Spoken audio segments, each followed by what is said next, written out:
आज बसंत पंचमी की सभी को हार्दिक शुभकामनाएँ।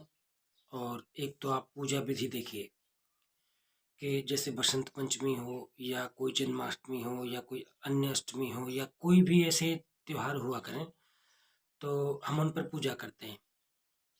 तो या तो कोई आचार्यगण पंडित जी आएँ तो वो एक अलग बात है, नहीं तो हम खुद करें तो उसमें पंचोपचार से पूजा का विधान है। जैसे धूप, दीप, नैवेद्य। सबसे पहले आप किसी भी देवता की पूजा कर रहे हैं, उनको प्रणाम करके उनका आह्वान करें, उनको बुलाएँ। और जब वो ऐसा भाव हो कि वो आ गए हैं, तो उनको पहले उनके पैर धुलाएँ, फिर स्नान कराएँ जल छोड़ कर के, और उसके बाद में स्नान के बाद में तिलक चंदन लगाएँ, चावल लगाएँ, फिर मानसिक रूप से उनको वस्त्र पहनाएँ। सामग्री हमारे पास हो, ना हो, लेकिन मन से हम उनमें जुड़ जाएँ, वो बहुत ज़्यादा अच्छी बात है। तो उनको ऐसे तिलक चंदन लगा के वस्त्र पहना करके आपने फिर धूप दीप दीप दिखाया, दीपक किया और आरती की, फिर भोग लगाया। इस तरह से कोई भी पूजा पाठ आप कर सकते हैं।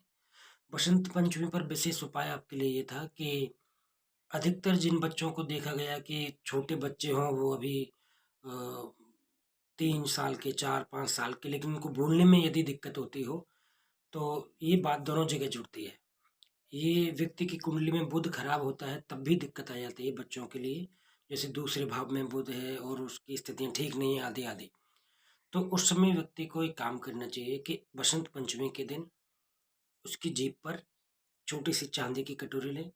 उसमें विधान तो ऐसा है कि चांदी की कटोरी में और सोने की सलाई से, सीख से जीभ बाहर निकाल कर के उस पर ऐंग लिख दें, बड़ी ए और अंक की बिंदी।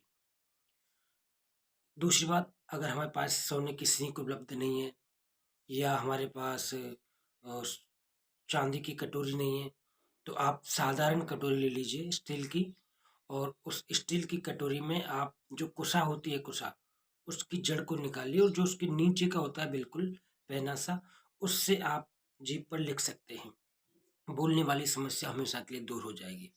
दूसरी बात, इस दिन कोई भी आदमी हो, कोई भी प्राणी हो, जो बुद्धि धारण करता है, हर उस व्यक्ति को माँ सरस्वती की आराधना आज करनी चाहिए, क्योंकि माँ सरस्वती बुद्धि देती हैं और जीवन में किसी भी प्रकार का कोई भी काम हो, बिना सद्बुद्धि के अच्छा नहीं होता।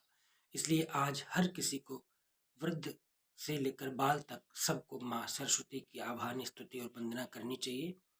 और अच्छा है सनातन धर्म, जिसमें समय-समय पर सभी देवी-देवताओं के क्रमशः त्योहार आते रहते हैं और उस समय हम हर त्योहार को बड़े श्रद्धा और उत्साह से मनाएँ, तो जीवन में किसी भी चीज़ की कमी ना रहे। अर्थात किसी भी देवता की पूजा से हम वंचित ना रहें, किसी की कृपा हमें ना मिले ऐसा भी नहीं हो।